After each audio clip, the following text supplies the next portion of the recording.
This is WVLT News Saturday Morning with Sarah Jane Cobb. Good morning. Thanks so much for joining us. Downtown Sweetwater right now. I'm at the Duck Park. This is what we're dealing with right now. Glenn Jacobs, you told me that was a WWE finish.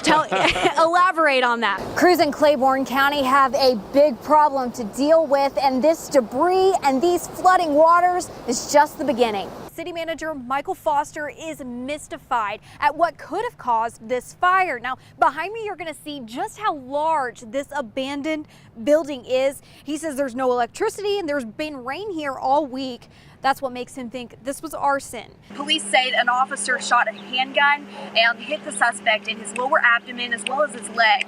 I caught this one, Mr. Larry Leggett, and he said, "Can I watch you as you're doing your live hit?" And I said, "Well, you can be at the live hit if you want to. These guys get to do whatever they want today." Now, Dr. Brazil says whereas women used to look in the mirror and see imperfections, they're now looking at Snapchat filters, and it's not exactly realistic. School leaders tell me in order to decrease the sickness that's going around, they are sanitizing everything, and they'll be back in business by Monday.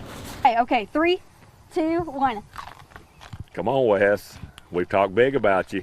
Sarah Jane Corn on the Cobb is winning right now. If there's anything that can wake this amount of people up at 6 a.m., it's football time in East Tennessee. Sarah Jane, good morning.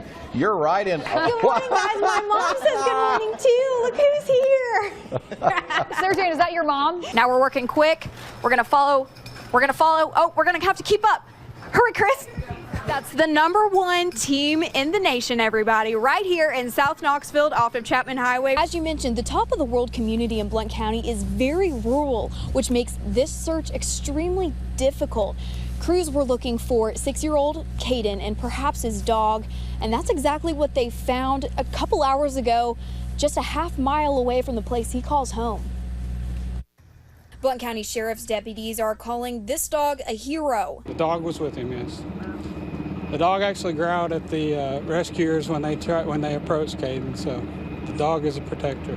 Chief Deputy Jeff French, a father himself, found it difficult to talk about searching for 6-year-old Caden Leach. I want to thank the community for their support. I want to thank all these men and women who spent the last 20-some hours out here in the dark, the cold, the rain. The search exhausted officials in Blount County. After nearly 24 hours of non-stop searching, it was a story that could have just as easily ended badly. It was a complete team effort. A community effort in its truest form. FBI, TBI, Blount County deputies, and search and rescue teams assisted in this search, but so did neighbors. It's not been the tightest community in the past 30 years, but past 10 years, it's gotten really.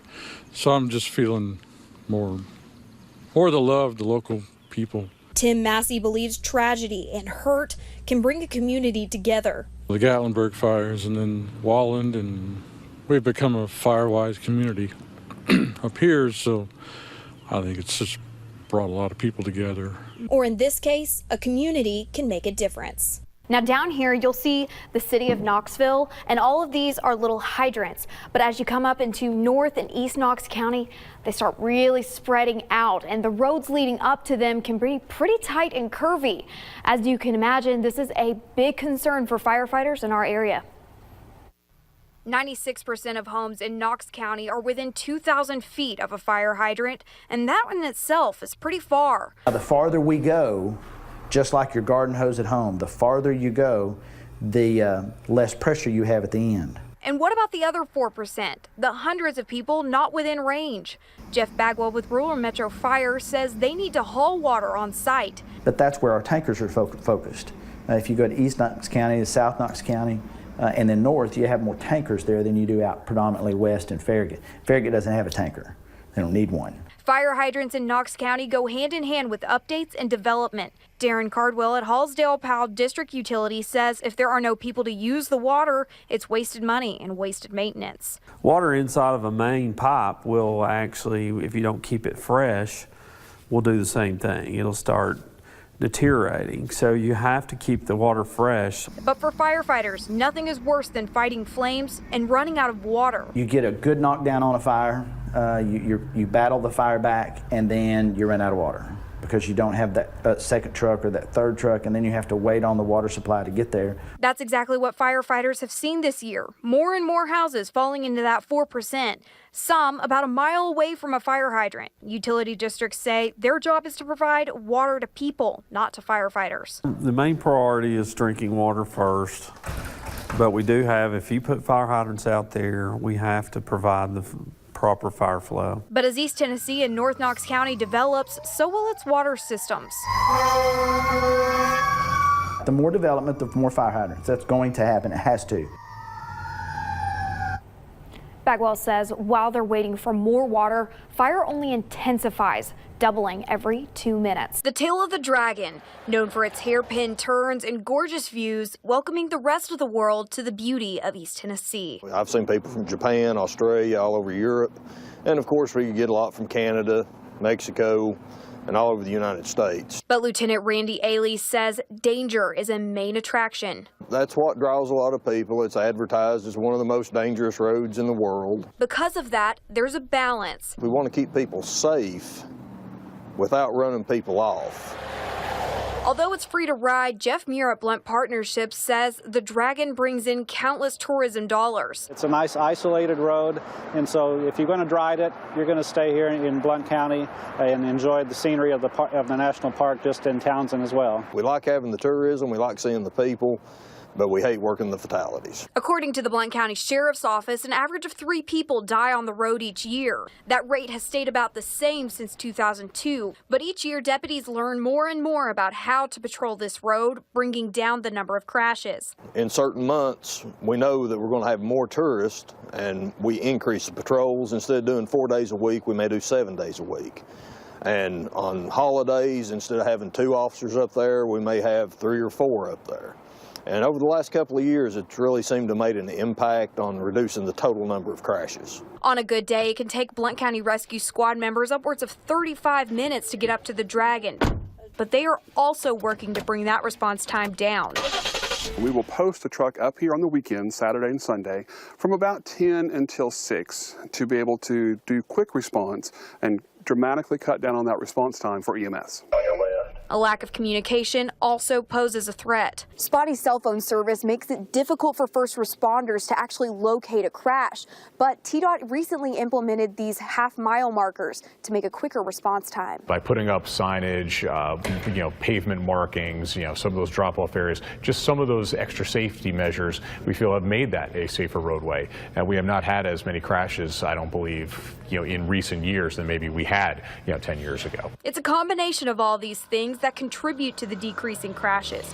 No matter where people come from or what they drive, preventing crashes and death boils down to one main factor. The sport bikes and the cruiser bikes and the cars and the minivans, we're all on a public road. And everybody tends to think that it's somebody else who causes the most problem, but the common denominator is the human factor. You come around the corner and you may encounter a motorcycle or a minivan or an RV, so you never know what's coming around that corner. In Blount County, Sarah Jane Cobb, Local 8 News. Are you already awake? Hi, buddy. You so excited about it? Did you sleep?